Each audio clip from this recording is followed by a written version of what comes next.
Hello guys, എല്ലാവർക്കും welcome to type pass reaction. അപ്പം ഞാനിതൊരു ആനിമേഷൻ, മലയാളം ഒരു ആനിമേഷൻ ഒരു ഷോർട്ട് സ്റ്റോറി ആയിട്ടാണ് വരുന്നത്. അപ്പോൾ അതൊരു അവാർഡ് വിന്നിങ് ആയിട്ടുള്ളൊരു ഷോർട്ട് സ്റ്റോറിയാണ്.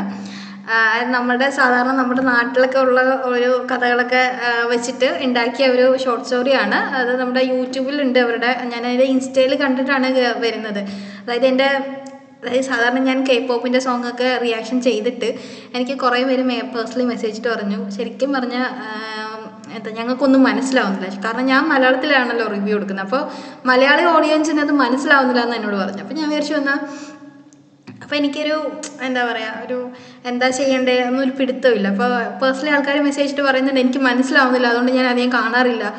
അപ്പോൾ അപ്പോഴേ ഒരു മൈൻഡൊന്നും അതിനകത്ത് നിന്നും മാറി. അപ്പോൾ അത് പിന്നെ എന്താ ചെയ്യണം, എന്തെങ്കിലും പുതുതായിട്ട് എന്തെങ്കിലും കൊണ്ടുവരണോ, കണ്ടന്റ് എന്താക്കണം എന്നൊക്കെ ഞാൻ അങ്ങനെ ചിന്തിച്ച് വരുന്നപ്പോഴേ എൻ്റെ കസിൻ പറഞ്ഞേ, ചേച്ചി ഒരു കാര്യം ചെയ്യുന്ന ഈ ഒരു സാധനം ഉണ്ട് ചേച്ചി, ഇതൊന്നും ചെയ്ത് നോക്ക്, ആൾക്കാർ കാണുന്നുണ്ടോ ഇല്ലയോ നോക്കാൻ പറഞ്ഞു. അപ്പം ഞാൻ വിചാരിച്ചു ശരിയാ, മലയാളം എല്ലാവർക്കും മനസ്സിലാവും, പ്രത്യേകിച്ച് ഞാൻ പറഞ്ഞില്ലെങ്കിൽ തന്നെ നിങ്ങൾക്ക് കണ്ടാൽ മനസ്സിലാവും. അപ്പം പിന്നെ എൻ്റെ റിയാക്ഷൻ എന്താണെന്ന് എനിക്ക് അതിനകത്ത് കാണിക്കുകയും ചെയ്യാം. അപ്പോൾ അത് ചെയ്യാമെന്ന് വിചാരിച്ചു. കൊറിയൻ വീഡിയോസും നമ്മൾ ചെയ്യുന്നതായിരിക്കും. പക്ഷെ അതിന് മുന്നേ ഞാൻ കഴിഞ്ഞ 4-ാം തീയതി ഞാനൊരു വേറൊരു വീഡിയോ ഇട്ടിട്ടുണ്ടായിരുന്നു. അപ്പോൾ അതിന് എനിക്ക് കോപ്പിറൈറ്റ് അടിച്ചിട്ട് എനിക്കത് പബ്ലിക് ചെയ്യാൻ പറ്റിയിട്ടില്ല, ബ്ലോക്ക് ആക്കിയിട്ടുണ്ട്. അപ്പോൾ ഞാൻ അത് വന്നപ്പോഴേ എനിക്ക് ഭയങ്കരമായിട്ട് സാഡായി. അത് എനിക്കൊരു വിഷമം വന്നു. ഇത്രയും കഷ്ടപ്പെട്ടിരുന്ന് വീഡിയോ എഡിറ്റ് ചെയ്ത് അത്രയും പണി, അതിൻ്റെ ബാലൻസ് ഉള്ള വീഡിയോനേക്കാൾ കുറച്ചും കൂടെ ഞാൻ ബെറ്റർ ഇമ്പ്രൂവ് ആക്കിയതിന് ശേഷം ആ വീഡിയോ എനിക്ക് അപ്ലോഡ് ചെയ്യാൻ പറ്റില്ല. എനിക്കത് ഭയങ്കര വിഷമമായി. ഞാൻ ആദ്യമായിട്ട് യൂട്യൂബിലോട്ട് വരുന്നതുകൊണ്ട് തന്നെ എനിക്ക് ഇതിൻ്റെ കോപ്പിറൈറ്റ് തന്നാൽ തന്നെ അധികം എന്ത് ചെയ്യണമെന്ന് എനിക്ക് വലിയ പിടുത്തമില്ല. അപ്പം ഞാൻ കോപ്പിറൈറ്റിന് ക്ലൈമിന് കൊടുത്തിട്ടുണ്ട്, എന്നാലും എനിക്കതുകൊണ്ട് സെറ്റായില്ല. അപ്പം ഇങ്ങനെ വിഷമിച്ചിരുന്ന സമയത്താണ് അവൻ്റെ അടുത്ത് ഈ ചേച്ചി ഒരു കാര്യം ചേച്ചി എന്നാൽ ഇത് തന്നെ ചെയ്യ് എന്ന് പറഞ്ഞിട്ട് എനിക്ക് ഇതൊന്ന് അയച്ചു തരുന്നത്. അപ്പം ഞാൻ വിചാരിച്ചു എന്നാൽ പിന്നെ നമുക്ക് ഇത് തന്നെ റിയാക്ഷൻ വീഡിയോ എടുക്കാമെന്ന് വിചാരിച്ചു. അപ്പം ഞാൻ പ്രതീക്ഷിക്കട്ടെ നിങ്ങൾക്ക് ഇഷ്ടപ്പെടുമെന്ന്. അപ്പം നിങ്ങൾക്ക് ഇഷ്ടപ്പെടുകയാണെങ്കിൽ നേരത്തെ നിങ്ങൾക്ക് നിങ്ങളുടെ കമൻറ്റ് പറഞ്ഞതുപോലെ, അതേപോലെ പേഴ്സണലി എനിക്ക് വന്ന് മെസ്സേജ് അയച്ചിട്ടുള്ളതുപോലെ തന്നെ ഇത് നിങ്ങൾക്ക് ഇഷ്ടമായെങ്കിൽ നിങ്ങൾ പേഴ്സണലി മെസ്സേജ് അയക്കുക. നമുക്ക് ഇതേപോലെ വീഡിയോസിൻ്റെ റിയാക്ഷനായിട്ട് കൊണ്ടുവരാം. അപ്പോൾ നമ്മൾ ഇന്ന് റിയാക്ട് ചെയ്യാൻ പോകുന്ന വീഡിയോ എന്ന് വെച്ച് കഴിഞ്ഞാൽ സ്റ്റുഡിയോ എക്സോറസ് അങ്ങനെയാണ് പ്രൊണൗൺസിയേഷൻ എനിക്ക് തോന്നുന്നു. എനിക്ക് വായിച്ചപ്പോൾ ഇങ്ങനെ മനസ്സിലായത്. അവർ ദയവായി നിങ്ങൾ കാണുന്നുണ്ടെങ്കിൽ ഒന്നും തോന്നരുത്, എനിക്ക് മര്യാദയ്ക്ക് വായിച്ചിട്ട് മനസ്സിലായില്ല. സ്റ്റുഡിയോ എക്സോറസിൻ്റെ നാഷണൽ അവാർഡ് വിന്നിങ് ആയിട്ടുള്ള ഒരു ആനിമേഷൻ ഒരു സ്റ്റോറിയാണ് നമ്മളിന്ന് കാണാൻ പോകുന്നത്. അപ്പോൾ നമുക്ക് ആ ഒരു വീഡിയോയിലോട്ട് പോകാം.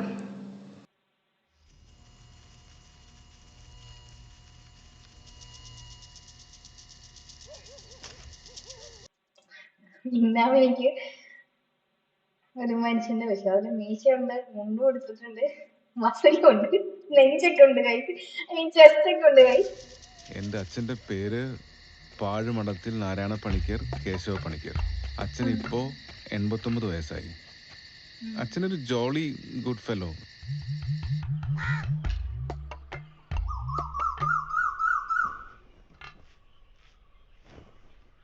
എല്ലാ ആഴ്ചയിലും പുള്ളി സിനിമയ്ക്ക് പോകും. പിള്ളേരോടൊക്കെ നുണ പറഞ്ഞ് പുള്ളി ഓടിപ്പോവും. ഈ സിനിമയുടെ കഥകളും നാടൻ കഥകളും ഒക്കെ മിക്സപ്പ് ചെയ്തിട്ടും പുള്ളിയുടെ തനതായിട്ടുള്ള കുറെ നുണകളും ഒക്കെ കൂട്ടിയിട്ടാണ്. പുള്ളിക്കാരിയുടെ ആലോചിച്ച് കിടക്കുക. അതാണ് ഇങ്ങനെ ബാക്ക്ഗ്രൗണ്ടിൽ ഇങ്ങനെ ലേഡിയുടെയും കഥകളുടെയും ഒക്കെ വേഷമൊക്കെ വരുന്നത്. അതൊക്കെ പുള്ളി ഇങ്ങനെ മിക്സപ്പ് ചെയ്ത് ചിന്തിച്ചുകൊണ്ടിരിക്കുക. അതാണ് എനിക്ക് കാണിക്കുന്നത്. പുള്ളി കഥകൾ ഉണ്ടാക്കണേ. സംസാരം വളരെ ഇഷ്ടമായിട്ടുള്ള ഒരാളാണ്. ഒരുപാട് നുണ മിക്സ് ചെയ്ത് മനുഷ്യവ്യക്തികളും എല്ലാം കൂട്ടിയാണ് പുള്ളി സംസാരിക്കണേ. എപ്പോഴും ആളുകളോടൊക്കെ ഔട്ട് ഗോയിങ് ആയിട്ട് സംസാരിക്കാനും. അതുകൊണ്ട് തന്നെ സബ്ജക്ട്സും ഒരുപാടുണ്ട് പുള്ളിയുടെ കയ്യിൽ ഇറക്കാനായിട്ട്. ഇതേ ലുക്ക് പുള്ളിക്കാരനും ഏകദേശം ഇതേപോലെയൊക്കെ തന്നെ ഇരിക്കുന്നത്. ആ ഒരു വയറും ഒരു വണ്ണവും ഒക്കെ ഏകദേശം അതേപോലൊക്കെ തന്നെ ഇരിക്കുന്നത്. ആ പേര് ഞാൻ പറയുന്നില്ല, ഇനി അവരുടെ ആരെങ്കിലും കേട്ടിട്ടുണ്ടെങ്കിൽ അത് ഇതാക്കി പറയും. ലാസ്റ്റ് പുള്ളി പറഞ്ഞോണ്ടിരുന്ന ഇലക്ട്രിസിറ്റി കാരണം കുറെ ഭൂതങ്ങളൊക്കെ വഴി മാറിപ്പോയി. ഇപ്പോ ഭൂതങ്ങൾക്ക് ഈ കമ്പിയിലൊക്കെ തൊട്ട് ഷോക്ക് അടിക്കണമായിരുന്നു. പുള്ളിക്ക് റെഡി ആൻസർ.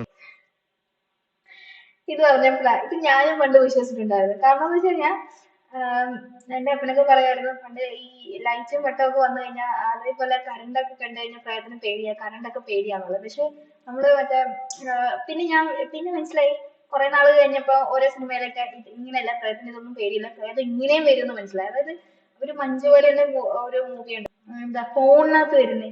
അതെന്താ ചോദിച്ചാൽ ഫോണിനകത്തും പ്രേതം വരുമോ?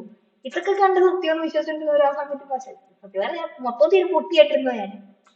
സത്യം പറഞ്ഞാൽ ഞാൻ പണ്ടൊക്കെ വിശ്വസിച്ചിട്ടുണ്ട് കേട്ടോ, ഈ പ്രേതം ഇലക്ട്രിസിറ്റി അല്ലെങ്കിൽ കറണ്ട് കണ്ടാൽ പേടിക്കും, വെട്ടം കണ്ടാൽ പേടിക്കും എന്നൊക്കെ സംഭവം ഉള്ളതെന്ന് എനിക്കറിയാം. ഉണ്ടായിരുന്നു ഞാൻ തരും.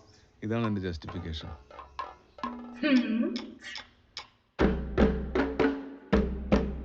കണ്ടിട്ടുണ്ട്.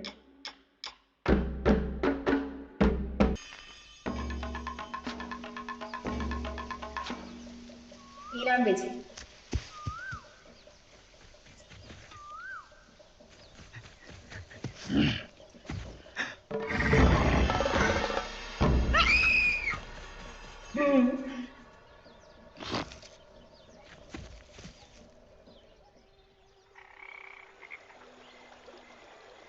സാധാരണ ഗർഭിണികളായിട്ടുള്ള സ്ത്രീകള് അപമൃത്യുവിന് ഇരയാകുമ്പോ അവരുടെ പ്രേതം ഈനാമ്പേച്ചിയായിട്ട് തീർന്നെന്നാ പറയുന്നത്. അതിന്റെ സംസാരം നമുക്ക് അറിയാനൊക്കും, ദൂരം ഇവിടെ അറിയാനൊക്കും. ഒരു തുണ്ണിപ്പത്തൊന്നിങ്ങനെ പറഞ്ഞുകൊണ്ട് സംസാരിച്ചു കൊണ്ടാണ് അത് ഓടുന്നത്. തുണ്ണിപ്പത്ത് പറഞ്ഞാല് സാധാരണയായിട്ട് കശുമാവ്, നാടൻ മാവൊക്കെ ഇപ്പൊ കായ്ക്കുന്ന സമയത്ത് അതിന്റെ താഴെ മാങ്ങ വീണി കിടക്കുമല്ലോ, അതിങ്ങനെ പെറുക്കി എണ്ണിക്കൊണ്ടിരിക്കുക എന്നാ പറയുന്നത്. ഓ, ഇത് 1, 2 എന്നെ അറിയത്തില്ല, അതുകൊണ്ടാണ് തുള്ളിപ്പത്ത് നെല്ലിക്കൊണ്ട് നടക്കുന്നത്. കൊള്ളാം.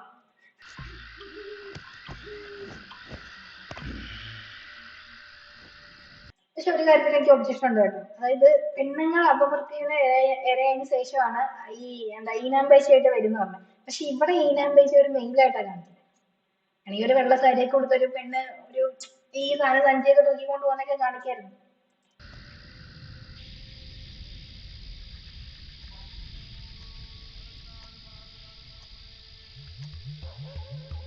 അത് സാധാരണ രാത്രിയിലെ 2:30 മണിക്ക് ശേഷമാണ് പുറത്തിറങ്ങുന്നത്. 2:30 മണി അതിങ്ങനെ എന്റെ ഫുട്ബോൾ പോലെ ഇരിക്കും, അതിങ്ങനെ ഉരുണ്ടുരുണ്ടാണ് സഞ്ചരിക്കുക. ശരി.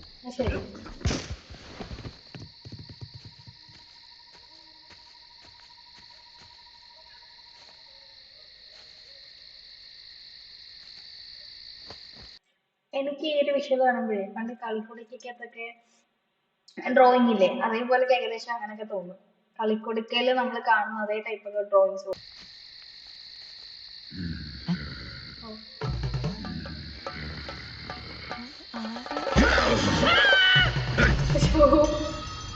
ഗർഭിണികളൊക്കെ കണ്ടാലേ അത് വയറ് കീറി മാന്തി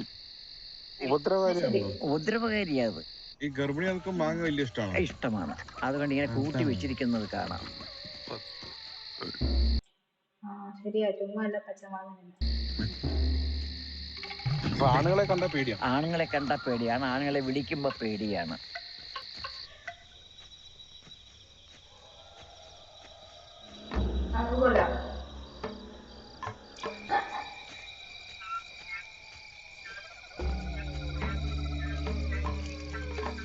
നിലവും ആകാശവും തൊടാതെ നിൽക്കുന്ന ഒരു ഭീകര രൂപം. പിന്നെ നിലവും ആകാശം തൊടാതെ കണ്ടാൽ എങ്ങനെ ഇരിക്കും? കണ്ടാൽ ഇങ്ങനെ ഒരു നമുക്ക് മുഖം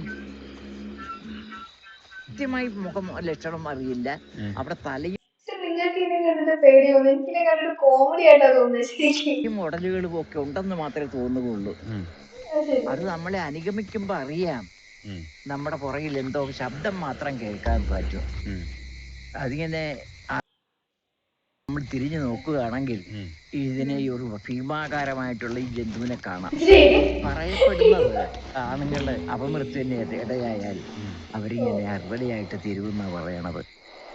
സാധാരണയായിട്ട്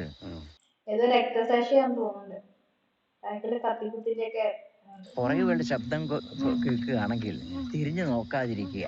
അഥവാ തിരിഞ്ഞു നോക്കുകയാണെങ്കിൽ നമ്മുടെ കൈ പൊക്കി കക്ഷത്തിനിടയെ കൂടി വേണം നോക്കാൻ.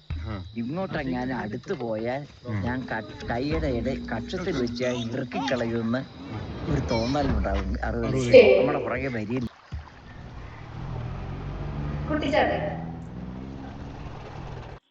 മോസ്റ്റ്ലി കുട്ടിച്ചാത്തൻ നമ്മളെല്ലാരും കേട്ടിട്ടുള്ളത്, അതുകൊണ്ട് ഞാൻ പ്രത്യേകിച്ചൊന്നും കുട്ടിച്ചാത്തനെ കുറിച്ച് പറയില്ല. നമ്മള് മറ്റേ പണ്ട് സീരിയല് സൂര്യ ടിവിക്കകത്തൊക്കെ ഉള്ള സൂര്യ ടിവിക്കകത്താണ് ഏഷ്യാനെറ്റ് കണ്ടാണോ കുട്ടിച്ചാത്തൻ ഉണ്ടായിരുന്നത് എല്ലാ സീരിയലൊക്കെ. അതേപോലെ ഉള്ള ഒരു പിള്ളേരുടെ കൂടെ നടക്കുന്ന ഒരു ക്യാരക്ടർ ആയിട്ടുണ്ട് ഇന്നത്തെ കാലത്ത്. കുട്ടിച്ചാത്തൻ നമ്മൾക്കൊരു പ്രതിയോഗി അല്ലെങ്കിൽ ഒരു ശത്രു ഉണ്ടാകുകയാണെങ്കിൽ അല്ലെ ഉപദ്രവിക്കാൻ പറഞ്ഞാല് ഉപദ്രവിക്കും. നമ്മുടെ വശമ്മതന സേവ കൊണ്ട്, തപസ് കൊണ്ട്, ധ്യാനം കൊണ്ട് നമ്മുടെ സേവയിൽ വന്നു ചേരുന്നു.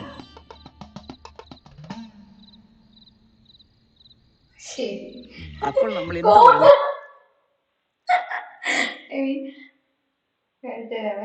കുട്ടിച്ചാത്തന്റെ ലുക്ക് കണ്ടോ?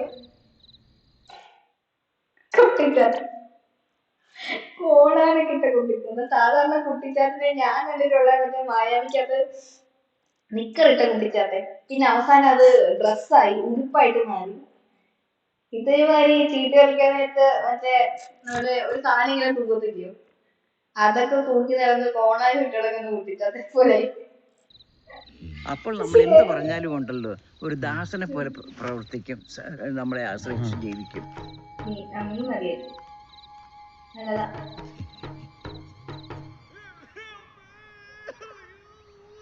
കല്ലേറ് വീട് മുഴുവൻ വിസർജ്യാദികൾ കൊണ്ട് മലിനമാക്കുകയും മറ്റൊക്കെ ചെയ്ത് അവരെ വെറുപ്പിക്കപ്പെടുന്നു. കഷ്ടം. സാധാരണ പക്ഷെ അങ്ങനെയല്ലല്ലോ അല്ലെ. സാധാരണ ഓരോ കുടുംബം മുടിയുന്നത് അങ്ങനെയല്ല നമ്മൾ കേട്ടിട്ടുള്ളൂ. അവര് മുടിഞ്ഞു പോകും, അല്ലെങ്കിൽ അവർക്ക് എന്തെങ്കിലും അസുഖം വരും, അങ്ങനെയൊക്കെയാ കേട്ടിട്ടുള്ളത്. സാധാരണ കുട്ടിക്കാലത്ത് സേവ ചെയ്യുന്ന ആൾക്കാർ ഇങ്ങനെ കാശൊക്കെ ഉണ്ടാക്കാനൊക്കെ ചെയ്യുന്ന കേട്ടിട്ടുള്ളൂ.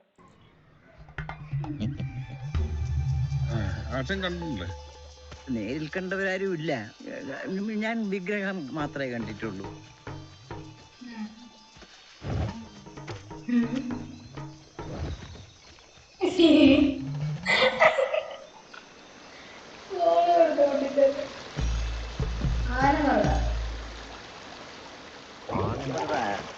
ഞങ്ങളുടെ കളരിയിലുണ്ടല്ലോ, ആ കളരിയിൽ ഉച്ച സമയത്തും രാത്രി 12 മണിക്കാണ് സാധാരണ വരുന്നത്, പോക്ക് വരവുള്ളത്. നില ഈ ഞാൻ വഴക്കുണ്ടാക്കുമ്പോൾ കേട്ടിട്ടുണ്ട്, മറുതെന്നൊക്കെ കേട്ടിട്ടുണ്ട്. പക്ഷെ അത് ഒരു സീരിയസ് ആയിട്ടുള്ള ഒരു പ്രേതകഥയാണെന്ന് ഞാൻ ഇപ്പഴാണ് ശരിക്കും അറിയുന്നത്. എനിക്ക് അറിയത്തില്ലായിരുന്നില്ല ഈ സംഭവം. 1.5 അടി പൊക്കം കാണും. ഇത്രയും പൊക്കം വരും.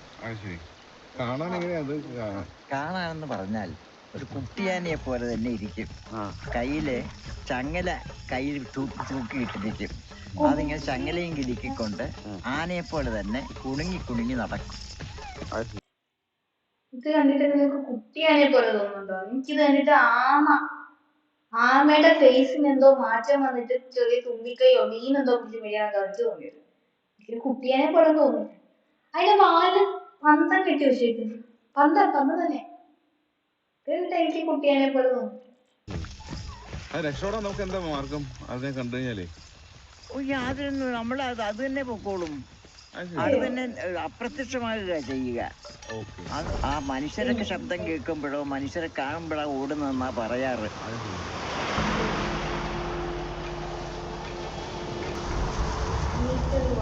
നീട്ടരുതല്ല, നാം ആരാധിക്കാത്ത ദുർദേവതകളാണ്. വെള്ളത്തിൽ വീണ് മരിച്ചവരുടെ പ്രേതങ്ങളാണ്, ആത്മാക്കളാണ് സാധാരണയായിട്ട് നീട്ടരുതായിട്ട് തീരുന്നത്. എനിക്കും അനുഭവത്തിൽപ്പെട്ട ഒരു സംഭവം ഉണ്ടായിട്ടുണ്ട്. ഒരു രാത്രി സമയം ഏകദേശം 8 മണിക്ക് ഞാൻ ഷോപ്പിങ്ങിന് പോയ അവസരത്തിലാണ് വഴി തെറ്റി അലഞ്ഞു തിരിഞ്ഞ് ഞങ്ങളുടെ അടുത്തുള്ള മുട്ടന്തോടിന് കിഴക്കേ കരയിൽ കൂടി വടക്കോട്ട് നടക്കുന്നത്.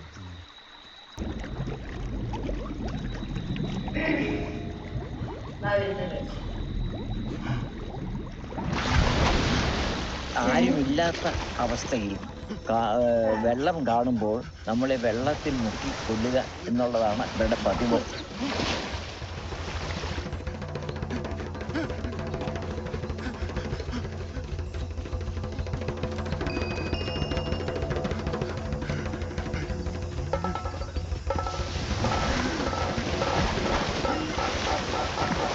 ഇരുമ്പ് തൊടുകയോ അല്ലെങ്കിൽ മുഖം കഴുകാൻ വെള്ളത്തിൽ ഇറങ്ങുകയോ ചെയ്യുകയാണെങ്കിൽ ഇതിന്റെ ഉപദ്രവം മാറുന്നു.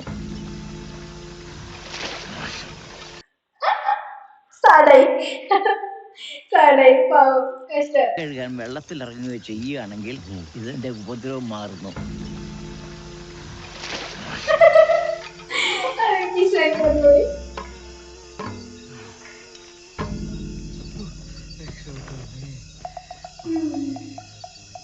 തൊണ്ടൻ അല്ല തെണ്ടൻ തെണ്ടനെ കണ്ടിട്ടുണ്ടല്ലോ. കണ്ടിട്ടുണ്ട്. വടക്ക് അവിടെ എങ്ങനെ ഇരിക്കും കണ്ടത്? ഞാൻ തെണ്ടൻ എന്ന് പറയുകയാണെങ്കിൽ ഞാൻ വെളുപ്പിനൊരു 4:15 മണിക്ക് പടിഞ്ഞാറ് നടയിൽ കൂടി അമ്പലത്തിലേക്ക് പോകുന്ന വഴിക്കാണ് ഗേറ്റ് പോലും തുറക്കാത്ത അമ്പലത്തിന്റെ വാതിക്കൽ നിൽക്കുന്നതായിട്ട് ഞാൻ കണ്ടത്. പല്ലൊക്കെ എങ്ങനെ ഇരിക്കും? പല്ല് ഞാൻ തുറക്കാത്ത അമ്പലത്തിന്റെ വാതിക്കൽ നിൽക്കുന്നതായിട്ട് ഞാൻ കണ്ടത്. പല്ലൊക്കെ എങ്ങനെ ഇരിക്കും? പല്ല് കണ്ണോ? കണ്ണ് വളരെ ചുമന്ന് വളരെ വലുതായിരിക്കും. അത് വലിയ കണ്ണായിരിക്കും. സൈസ് ഒരു ഉത്തമ. പക്ഷെ എനിക്ക് എന്നിട്ട് മറ്റേ പരുന്നിന്റെ ഫേസും മറ്റേ കോഴിയുടെ വാലിന്റെ ആ ഒരു സൈഡില്ലേ അതേപോലെ ഇങ്ങനെ കറങ്ങിട്ടിരിക്കുന്ന പോലൊക്കെ തോന്നുന്നു. പുരുഷൻ ഒരു 6 അടി. കണ്ണിന്റെ സൈസ് ഏതാണ്ട് ഒരു താമര അത്രയില്ല, ഒരു ചെറിയ ഒരു പാക്കിന്റെ മുഴുപ്പിൽ പ്രൊട്രൂഡഡ് ആയിരുന്നു കണ്ണ്. എന്താണ് മാർഗം? തെണ്ടവണ്ണിന് രക്ഷപ്പെടുക എന്നുള്ള പറയുന്നത് ആരാധനാമൂർത്തിയാണല്ലോ. അപ്പൊ നമ്മളെ ഉപദ്രവിക്കില്ലാതൊരു ബോധ്യം നമുക്കുണ്ട് തെണ്ടനാണെന്നറിഞ്ഞാൽ. പിന്നീട് എന്റെ പുറകിൽ വന്നതായിട്ട് എനിക്ക് അനുഭവപ്പെട്ടിട്ടില്ല. രണ്ടാമത് ഞാനൊന്ന് കണ്ടിട്ടുമില്ല.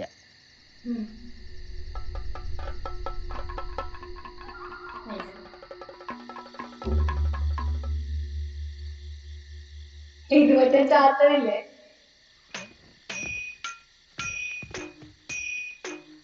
കോണ കിട്ടാ ചാത്തന്മാര് കണ്ടല്ലോ.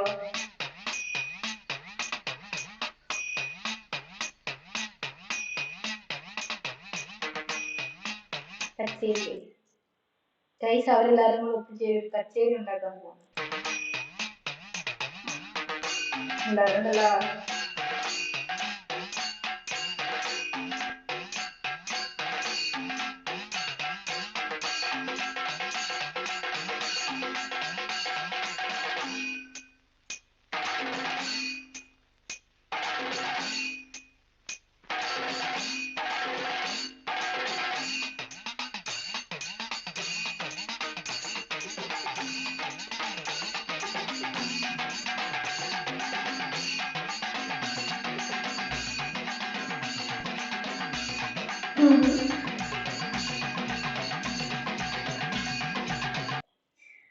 ഫിലിം ബൈ അതിഥി കൃഷ്ണദാസ്.